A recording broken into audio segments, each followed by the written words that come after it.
Muito boa noite, muito bom ter você aqui mais uma vez em mais um encontro a mais, um encontro com Deus único e com pessoas especiais. Se você está vindo hoje pela primeira, segunda, terceira vez, você é bem-vindo. Se você já é de casa, também é bem-vindo.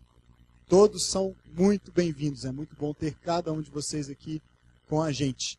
Se você está vindo hoje, talvez pela primeira ou segunda vez, não me conhece, meu nome é Pedro, faço parte da liderança da terceira e do Área Mais.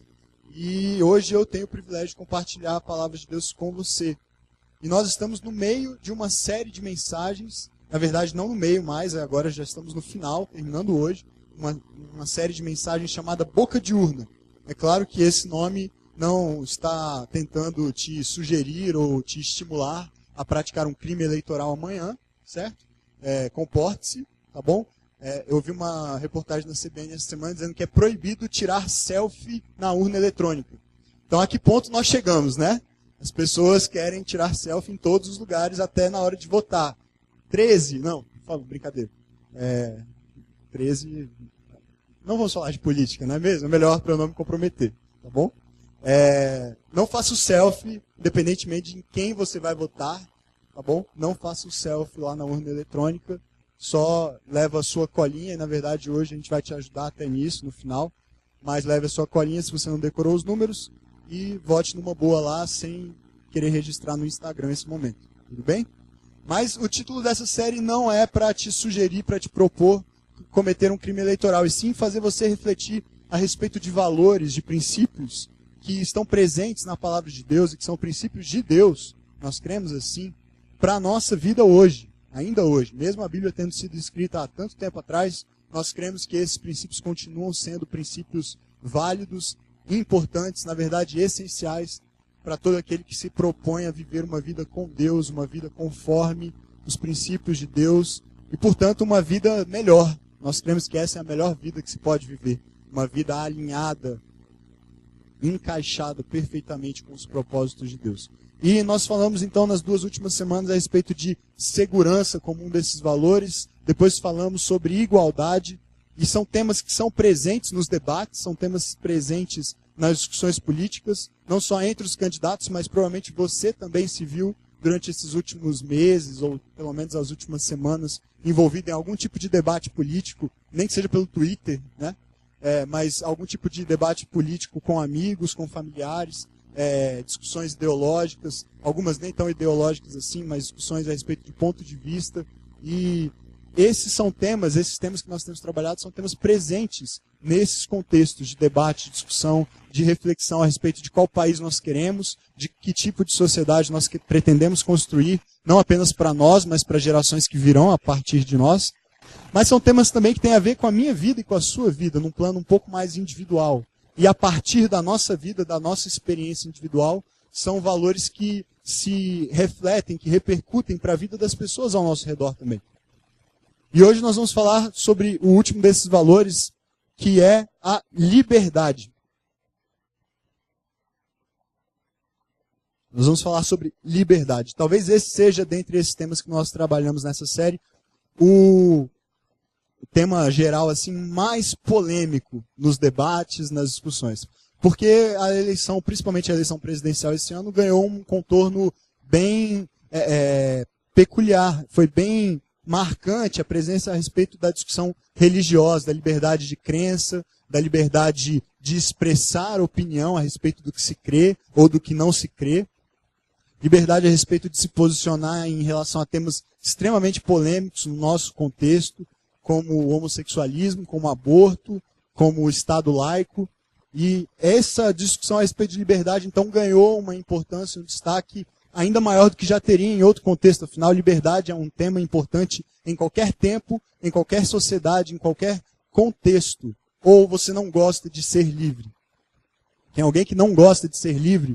Ou que não gosta quando se sente preso? Que não gosta quando se sente tolhido na sua liberdade? Seja a sua liberdade de ir e vir, talvez a mais básica, de se expressar, de dizer o que pensa, de exercer sua cidadania por meio do voto. Nós temos muitas liberdades.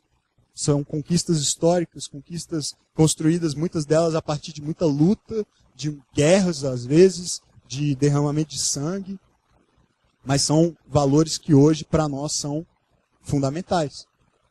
E você, muito provavelmente, abriria mão de muita coisa na sua vida, mas você dificilmente está disposto a abrir mão da sua liberdade. E eu também não estou disposto, ou pelo menos, em tese, não estaria disposto a abrir mão da minha liberdade. Mas, afinal de contas, e é a partir dessa pergunta que eu quero começar a conversar com vocês hoje, o que, de fato, significa ser livre? O que é ser livre? Esse conceito de liberdade é um conceito único.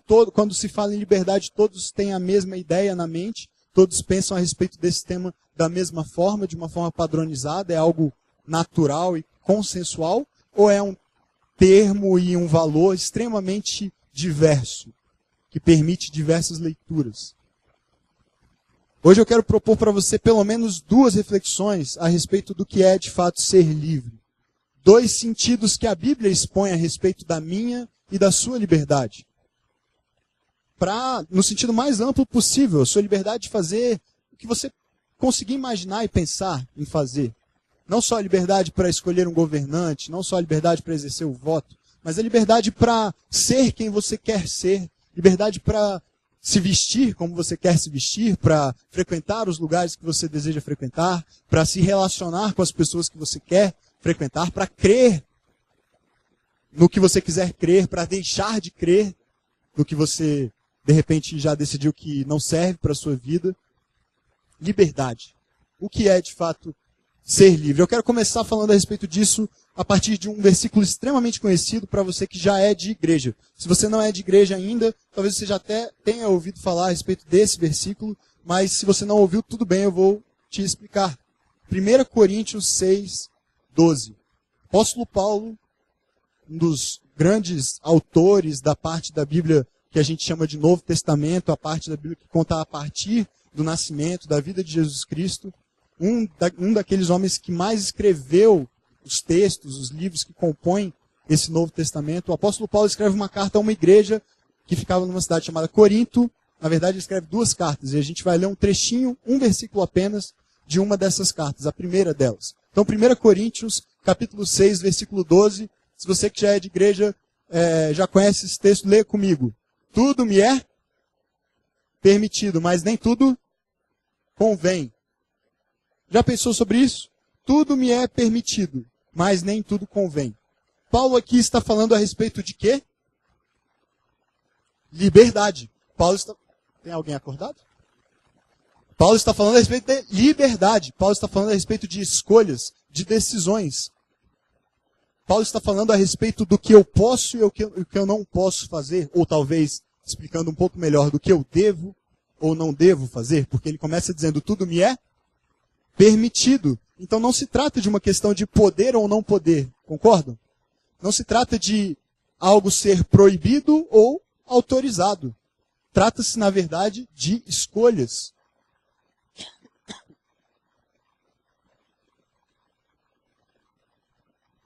Trata-se de fazer escolhas.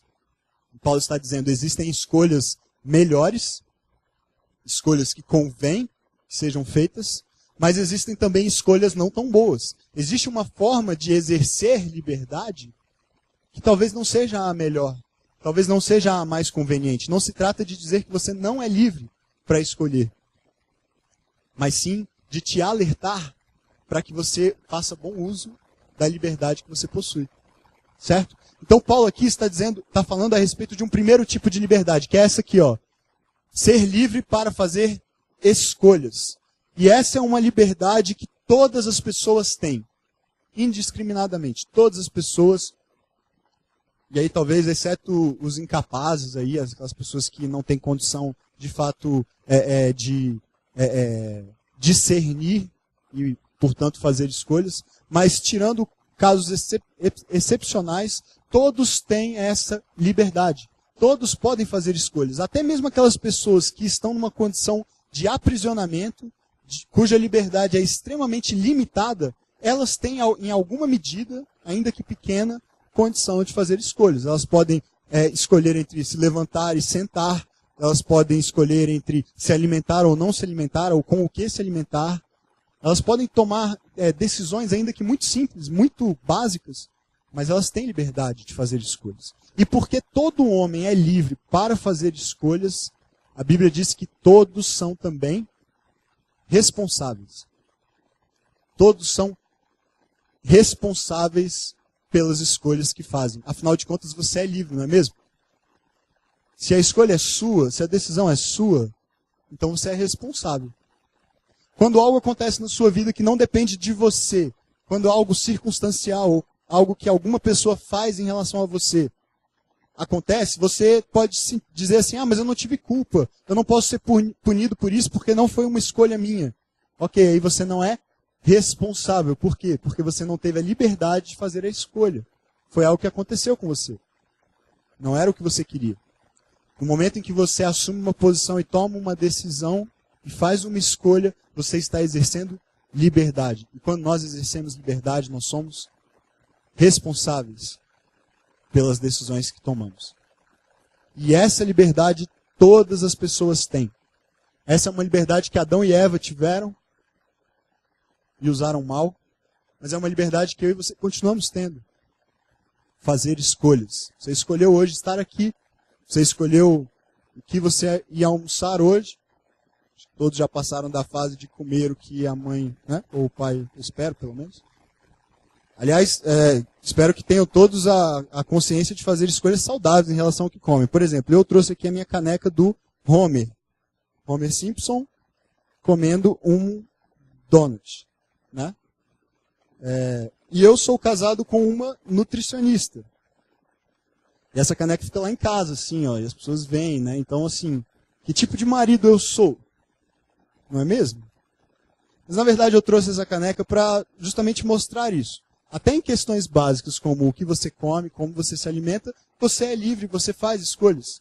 E dependendo das escolhas que você fizer, um momento nos lábios, né, meninas? Como é que funciona lá o ditado em inglês? A moment on the lips, forever on the hips, não é isso?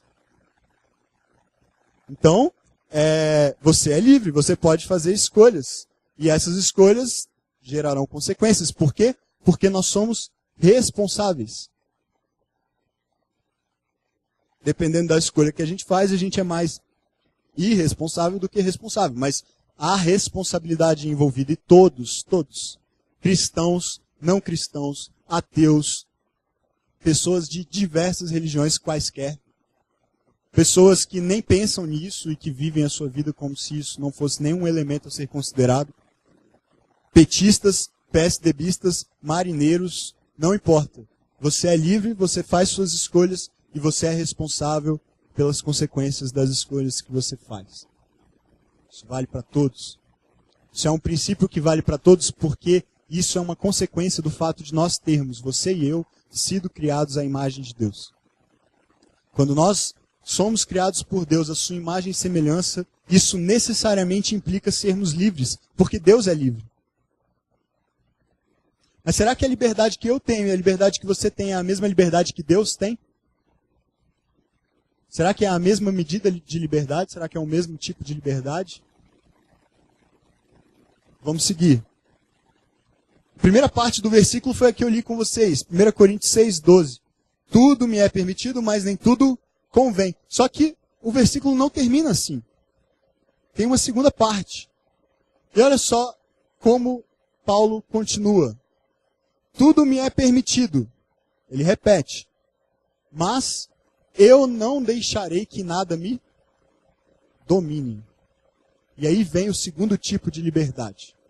Aí vem uma liberdade um pouco mais profunda, um pouco mais séria e ainda um pouco mais urgente para que eu e você possamos nos posicionar e então exercê-la da forma como Deus quer que nós exerçamos a liberdade que Ele mesmo nos deu. Houve um homem na história, um dos grandes teólogos da história, e até hoje ele é considerado um santo pela Igreja Católica, Santo Agostinho, que ele viveu no século IV. E Santo Agostinho foi criado por uma mulher muito temente a Deus, de muita oração. Sua mãe era uma pessoa extremamente dedicada, religiosa, e orava por ele, e esperava que ele seguisse os mesmos caminhos. Então, desde pequeno, ele aprendeu a respeito da Bíblia, a respeito de Deus. Ele foi ensinado naquele caminho.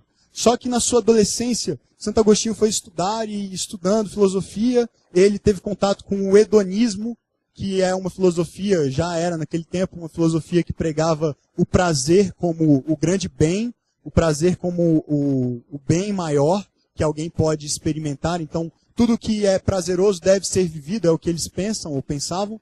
Tudo que é bom, tudo que te proporciona uma sensação de prazer é o que você deve buscar. E aquilo que não gera prazer, gera dor e, portanto, não é bom, não deve ser experimentado. Essa era, de forma bem básica e superficial, mas essa era a crença, ou esse era o raciocínio dos hedonistas naquele tempo de Agostinho. E Agostinho tem contato com aquelas pessoas, com aquela filosofia, e ele então se entrega àquela proposta de vida. E durante toda a sua adolescência ele vive uma vida completamente fora daqueles princípios, daqueles padrões que ele havia aprendido desde criança com a sua mãe. Ele se dedica então a viver uma vida libertina e se entrega a um relacionamento fora do casamento durante muito tempo. Isso, ele acaba tendo um filho com essa mulher. E depois ele sai desse relacionamento, se envolve em vários outros relacionamentos e sempre, sempre nos registros, nas confissões que ele faz, nos seus livros, nos seus escritos, há um registro de um conflito. Um conflito entre alguém, de alguém que sabia qual era a verdade, mas que não conseguia experimentá-la na sua vida. Não conseguia fazer escolhas coerentes com aquilo que ele sabia ser correto, que ele cria ser correto. E chega a um ponto, então, em que Agostinho faz uma oração muito interessante. Ele diz assim: Senhor, dá-me castidade e continência. Ou seja, faça com que eu seja santo e tenha domínio próprio, consiga me controlar, que eu não fique por aí como eu estou vivendo, trocando de mulher, vivendo pelo prazer apenas, vivendo essa vida completamente perdida, solta, sem direção. E ele faz essa oração: Senhor, dá-me castidade e continência, mas não agora. A oração dele: Senhor, dá-me castidade e continência, eu quero viver a tua vontade. Eu sei que eu tenho estado fora, distante, que a vida que eu tenho levado não é a melhor vida para se viver, não é a vida que te agrada, não é a vida que te glorifica. Ele conhecia tudo isso. Mas ele ainda não estava disposto a abrir mão daquele culto ao prazer, daquele estilo de vida com o qual ele já havia se acostumado, que já fazia parte da sua rotina. Ele ainda não estava pronto. Então ele sabe qual é o caminho que ele deve seguir, mas ele pede um pouquinho mais de tempo. Deixa eu curtir um pouquinho mais. Deixa eu manter um pouquinho mais esse meu jeito mais tranquilo de levar a vida, né? Menos responsabilidade. Só que Agostinho, algum tempo depois, ele entra numa crise de novo e ele não consegue mais sustentar aquele estilo de vida, ele não consegue mais sustentar aquela proposta, porque há um conflito muito grande dentro dele. E aí, por causa de uma história que ele ouve a respeito de um outro cristão, de alguém que havia vendido todos os seus bens e ido viver como um monge e se dedicando à oração e tudo, ele ouve a história daquele homem, a conversão dele, e ele tem um impacto. E ele ouve uma voz e ele vai então para a Bíblia e ele tem um encontro com uma descoberta. Ele descobre, olhando a Bíblia, especialmente o livro de Romanos, Paulo falando a respeito de liberdade. Do que é efetivamente ser livre. De uma vida diferente da vida que ele vivia, uma vida em que ele poderia sim renunciar ao prazer. Diferentemente do que a filosofia do seu tempo, a cultura da sua época pregava e ensinava, ele poderia sim tomar uma decisão. Ele poderia sim ser livre para fazer uma escolha. A escolha de negar a si mesmo, negar sua própria vontade, negar seus próprios interesses, para viver uma vida efetivamente livre. Mas isso parece incoerente, né? Não parece estranho dizer que liberdade é negar algo que se quer? Deveria ser justamente o contrário.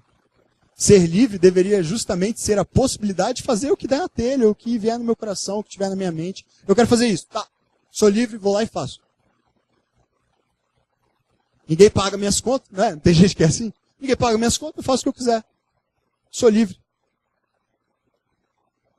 Só que esse segundo tipo de liberdade vai mais além do que fazer escolhas. É uma liberdade mais profunda, mais verdadeira, que te permite viver uma vida mais plena na direção do que Deus te propõe. Mais do que decidir que roupa vestir, que profissão ter, com quem se relacionar. Decisões importantes, sim, mas mais do que isso. Decisões que podem mudar o seu destino não só nesse mundo, mas para a eternidade. João capítulo 8. O próprio Jesus falando. Ele é questionado a respeito de alguns religiosos e ele entra no embate com eles, numa discussão. E então no verso 34 desse capítulo ele diz: digo-lhes a verdade. Todo aquele que vive pecando é escravo do pecado. Escravo, no sentido do termo já diz, é alguém que não tem liberdade. É alguém cuja liberdade foi retirada. Todo aquele que vive pecando é escravo do pecado. Portanto, se o Filho os libertar, vocês, de fato, serão livres. Quando Jesus está dizendo, existe uma liberdade que vem de um encontro comigo, uma liberdade que vem de uma ação minha em você, ele não está dizendo, eu vou te tornar livre para tomar decisões apenas. Eu vou te tornar livre para fazer as suas escolhas do dia a dia. Porque essa liberdade todos temos. Essa liberdade quem crê tem, mas quem não crê também tem. Você, estando aqui, sendo já um cristão, alguém que decidiu entregar a direção da sua vida a Jesus, você sabe que você é livre para fazer escolhas. Mas você que está aqui talvez pela primeira vez e nunca tomou uma decisão, ou nem sabia que talvez um dia você seria convidado a tomar uma decisão de entregar sua vida a Jesus, isso nem talvez faça muito sentido ainda para você. Você também se considera livre, não é verdade? Você se considera livre. Você veio aqui hoje porque quis, porque alguém te convidou e você aceitou esse convite. Você escolheu os seus candidatos amanhã de forma livre, ninguém te obrigou. Ou pelo menos não deveria ter te obrigado. Existe uma liberdade que todos temos, mas quando Jesus está dizendo, se o Filho libertar vocês, vocês vão experimentar uma liberdade de fato, uma liberdade verdadeira, uma liberdade como vocês nunca experimentaram antes. Ele não está falando apenas de liberdade para tomar decisões, para fazer escolhas e ser responsabilizado positivamente ou negativamente por essas escolhas. Quando Jesus está dizendo, se eu libertar vocês, vocês serão realmente livres. Jesus está dizendo a respeito de salvação. Jesus está dizendo a respeito de liberdade do pecado, daquilo que nos aprisiona, daquilo que nos escraviza, daquilo que nos faz, como Agostinho sentia, sermos escravos de nós mesmos, dos nossos próprios desejos, dos nossos interesses egoístas, daquilo que sempre nos leva a agir como talvez nós nem gostaríamos de agir, mas volta e meia acabamos nos pegando, agindo da mesma forma. O apóstolo Paulo diz, o bem que eu quero fazer, eu não faço. Mas o mal que eu não quero fazer, esse eu faço toda hora. Está sempre diante de mim. Porque existe um conflito. Mas Jesus vem para que nós possamos experimentar verdadeira liberdade. Uma liberdade que não depende de circunstâncias, não depende de contexto político. Uma liberdade que vem de dentro para fora e faz você experimentar a sensação de não mais estar preso naquilo que o seu coração deseja, mas de poder viver intensa e profunda, integralmente, os planos de Deus para você. São muito maiores do que você mesmo pode conceber. Em Romanos capítulo 13, verso 10, Paulo fala a respeito de algo essencial para essa verdadeira liberdade ser colocada em prática.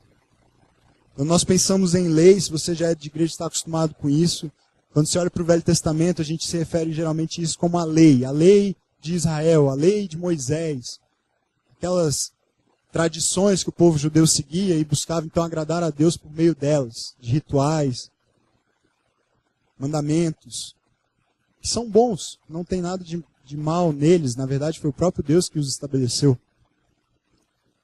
Mas quando Jesus vem, cria-se uma tensão, cria-se uma crise, porque os judeus agora não sabem mais se eles devem continuar obedecendo a lei de Moisés e ser esse o caminho para serem salvos, ou se agora eles precisam ouvir aquele carpinteiro que está falando a respeito de amor, de graça, de perdão, de uma nova aliança, e eles entram em crise. E aí Jesus diz assim, eu não vim para revogar a lei, eu vim para cumpri-la. E aí olha o que Paulo diz em Romanos 13, versículo 10. O amor é o cumprimento da lei. Você quer se sentir livre de fato? Você quer exercer a liberdade que você tem em Jesus? Simples. Ame. Se você amar, você estará exercendo a sua liberdade com a maior plenitude possível. Se você amar a Deus, se você amar o seu próximo, você está cumprindo plenamente, integralmente, todos os mandamentos, tudo que foi estabelecido, tudo aquilo que em tese tiraria a sua liberdade, porque a lei vem para isso, para estabelecer limites, limitações. Mas na verdade, se você viver assim, em amor, experimentando amor, dando amor, repartindo amor, você estará experimentando a verdadeira liberdade.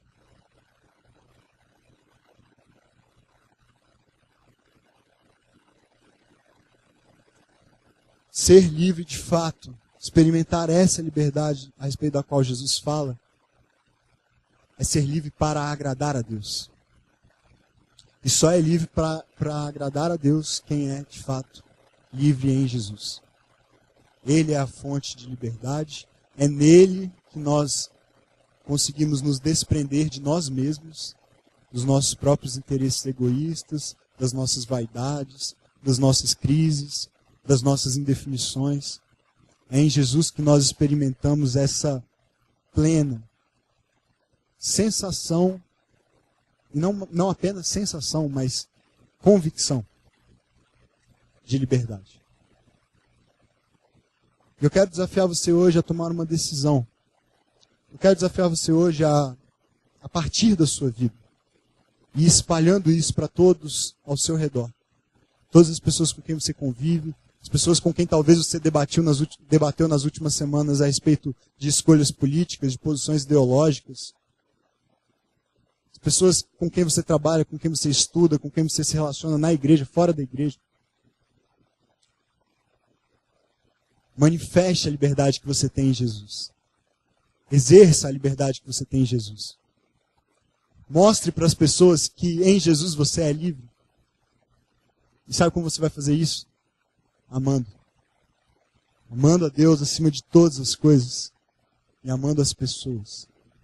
Amando quem está perto, amando quem está longe. Amando quem você pode alcançar. Amando aqueles que talvez você não possa tocar, mas por quem você pode interceder. Ame. Ame, ame, ame. Ame com todo o seu coração, com toda a sua intensidade, com todas as suas forças, com todo o seu entendimento. Ame quando puder ser explicado, mas ame também quando não houver explicação para amar, ou razão aparente. Ame, ame. Se você amar, esse será o maior sinal, o maior atestado de que você é realmente alguém que foi liberto por Jesus. Se você ainda não se sente assim, se você ainda não sente que é livre, totalmente pronto, está pronto para se lançar a esse desafio de amar a Deus e amar pessoas, se você ainda se sente de alguma forma preso, escravizado, amarrado à sua própria vontade, você ainda não se sente livre para tomar decisões e dizer, eu não quero mais esse pecado, eu não quero mais cultivar esse hábito que não tem me ajudado, que não tem me abençoado. Eu quero agora agradar a Deus com as minhas decisões, eu quero fazer escolhas sábias, eu quero andar mais perto de Deus, da vontade de Deus para a minha vida. Talvez você ainda precise tomar uma decisão. A decisão de entregar sua vida a esse Jesus. A esse que disse, se o Filho, se eu libertar vocês, vocês serão realmente livres. O pecado nos escraviza. Nosso coração é assim, é pecaminoso. Mas há um caminho de liberdade. É para esse caminho que eu quero te convidar. Andarmos juntos, livres, para amar. Amém? Feche seus olhos, eu quero orar por você.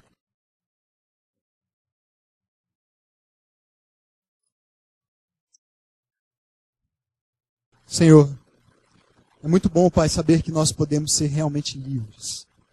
Nós não precisamos ficar presos a nós mesmos. Aquilo que o nosso coração nos sugere, nos propõe, ou até mesmo nos leva a fazer, ou a deixar de fazer. É bom saber, Pai, que há um caminho de liberdade, um caminho, Pai, novo, em que nós podemos nos entregar a propósitos e planos tão maiores do que nós mesmos podemos imaginar ou sonhar para nós.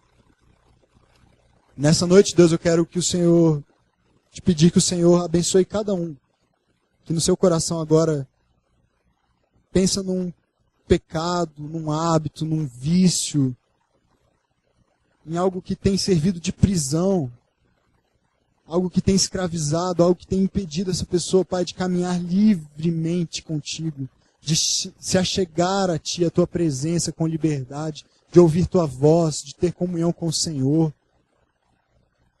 de abençoar pessoas, de ser usado por Ti. Talvez alguns aqui, Pai, já tenham tido essa experiência de serem libertos em Cristo, de terem recebido Jesus nos seus corações, mas ainda têm enfrentado dificuldades na hora de fazer suas escolhas, têm priorizado a si mesmos. Eu peço que o Senhor, nessa noite, nos dê, Pai, de um amor que vem de Ti, um amor que nós mesmos não somos capazes de produzir, mas um amor que vem de Ti e nos inunda, e nos faz considerar tudo que nós temos e somos pequeno, diante da grandeza e da beleza do amor que o Senhor tem por nós, e do amor que o Senhor quer que nós tenhamos por Ti, e por aqueles que ainda não Te conhecem. O Senhor nos dê um tempo novo, Pai, de viver esse amor, de experimentar esse amor, de manifestar essa liberdade que temos em Ti. E, Pai, se há alguém aqui nessa noite que ainda não tomou essa decisão de se render à fonte de verdadeira liberdade, a Jesus Cristo, a Ti, Senhor, render sua vida ao Teu controle, ao Teu domínio, para que o Senhor conduza seus passos, para que o Senhor dê sabedoria na hora de tomar decisões, para que o Senhor permita que experimente uma liberdade completamente diferente da que já experimentou na sua vida.